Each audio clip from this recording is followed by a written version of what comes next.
Hello, my name is Scott Lipscomb. I'm an Associate Professor of Music Education and the Associate Director of the University of Minnesota School of Music. I'm here today to talk with you about music psychology and why understanding music psychology is so very important to music educators. The study of psychology is crucial to our understanding of music because music is a form of communication.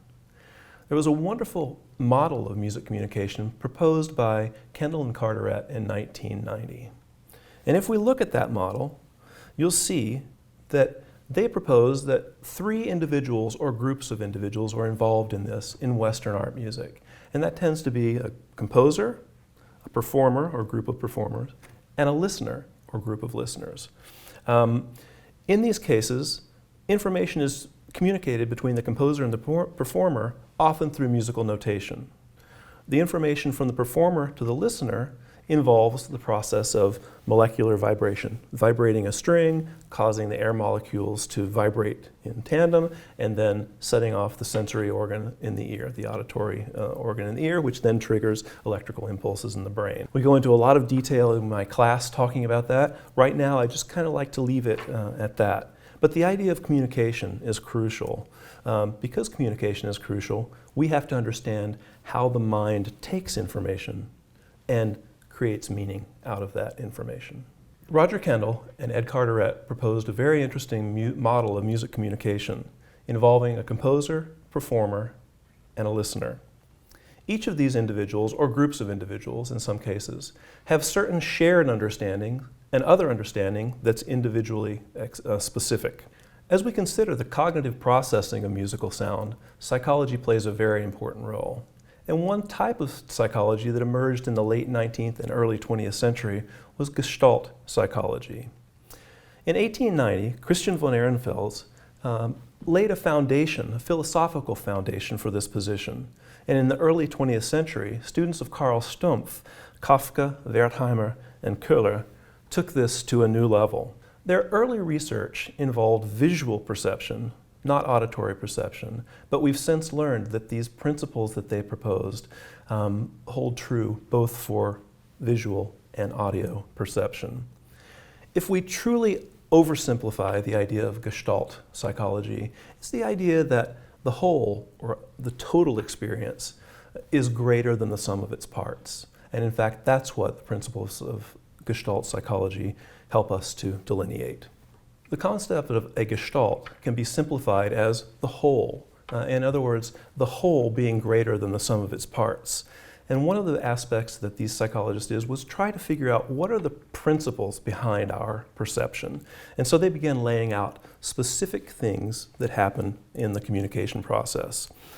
What our brains try to do is to minimize complexity and unfamiliarity, making something as simple as it can possibly be. This brings up a very interesting point, and that is that our perception is not simply an input and output process. As earlier work, Pavlov's classical conditioning, for example, would lead us to believe that input-output, what I refer to affectionately as the ding-slurp theory, the idea of something happens and you respond to it. In fact, our perception is one of synthesis. We create our individual experiences based on that sensory information that's coming in. So as we move forward, the Gestalt principles are built around a basic tenet referred to as pregnance.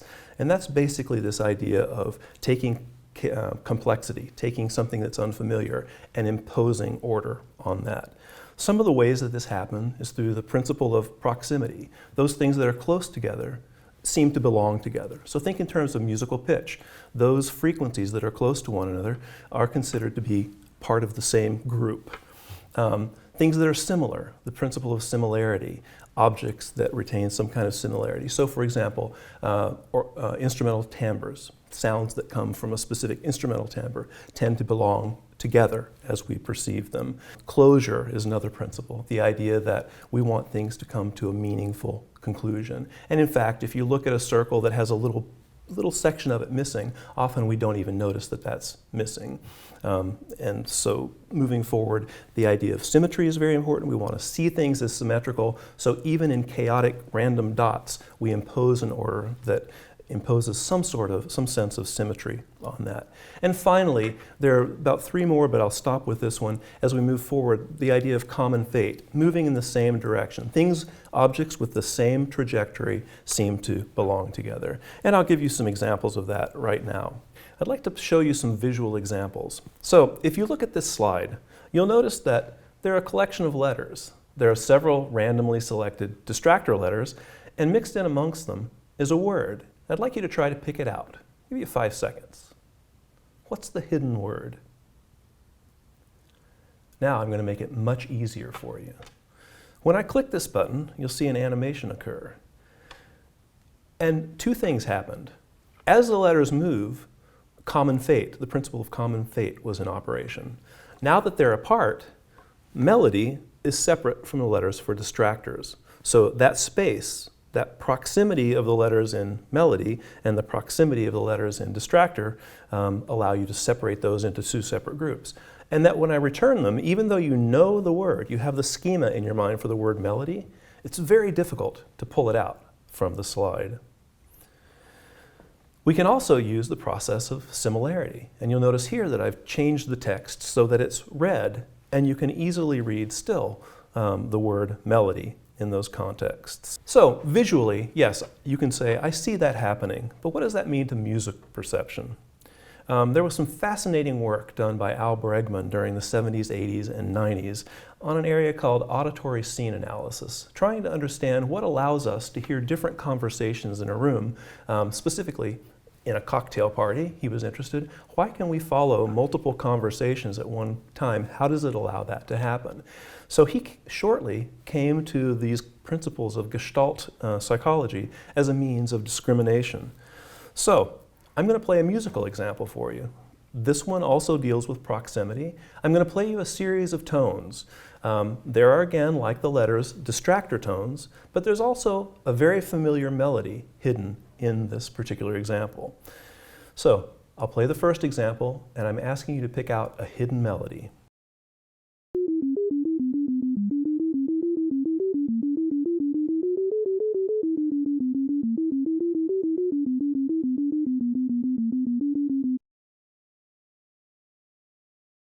Got it? No, it's difficult.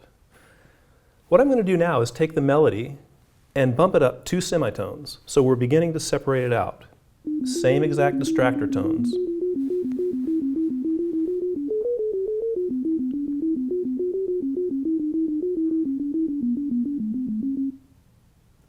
All right, let's do it 2 more semitones. Very few people at this point in my classes can actually pick those out.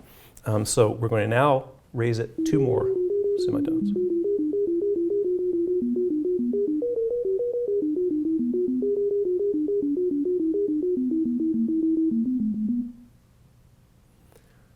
Two more semitones. See if you can pick out the hidden melody.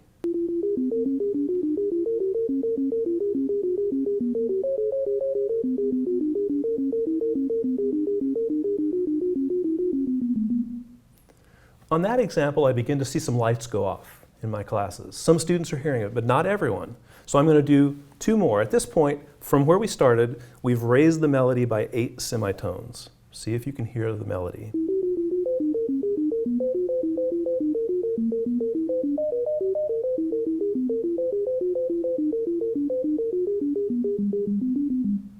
And in that one, I hope that you can hear, higher than the distractor tones, the melody of Mary Had a Little Lamb. I'm going to play that one more time so that you can hear it.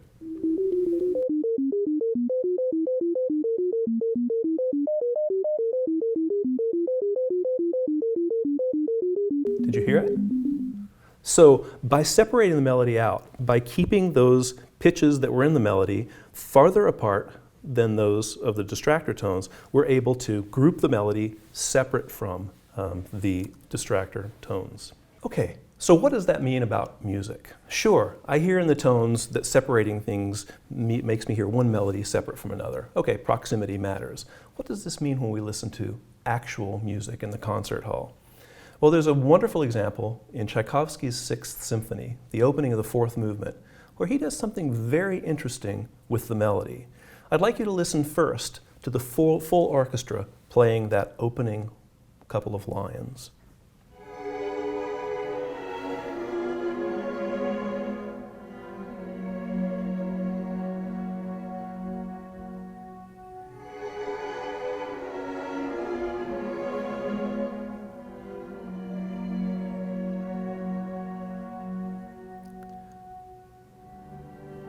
I'm going to ask you to listen one more time, and this time hum along with the melody. Pick out the melody and hum along with it.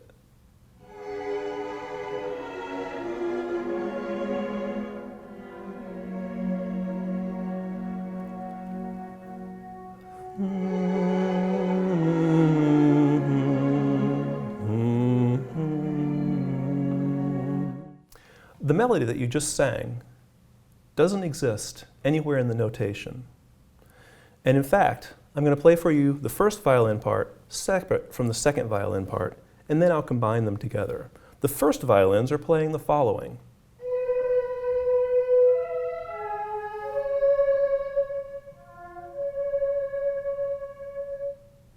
Are you surprised?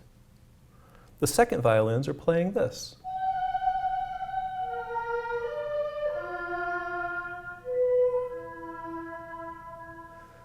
All right, after hearing the first violin part and the second violin part, I'm going to play you one file that I created by simply taking those two musical sound files and putting them together. Violin 1 is in one channel of the stereo field, violin 2 is in the other channel. And I'll play that combination for you now. See if you can hear either the first violin part, the angular jumping up and down, or the second violin part separately. See if you can pull that out.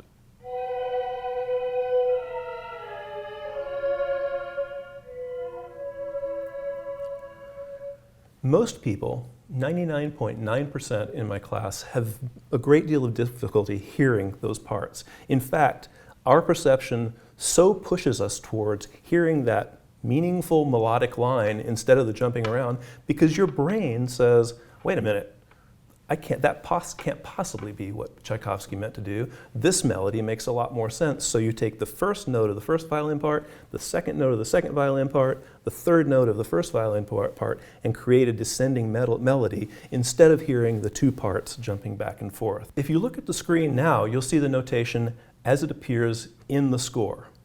However, the notation as we hear it is much different. Our brain organizes those musical notes in a way that makes sense based on our past experience. In closing, I'd like to come back to the idea of communicating through music. What is the meaning of psychology, of Gestalt psychology, of these principles to the musical classroom? I would posit to you that without understanding how music is listened to, how music is heard, how music is learned, it's very difficult to be able to understand musical communication and also to effectively communicate that information to a population of students. So I hope that you'll take time to use this presentation as a basis for wondering what else you could learn about psychology that would positively impact your teaching and your opportunities to learn music. Thank you.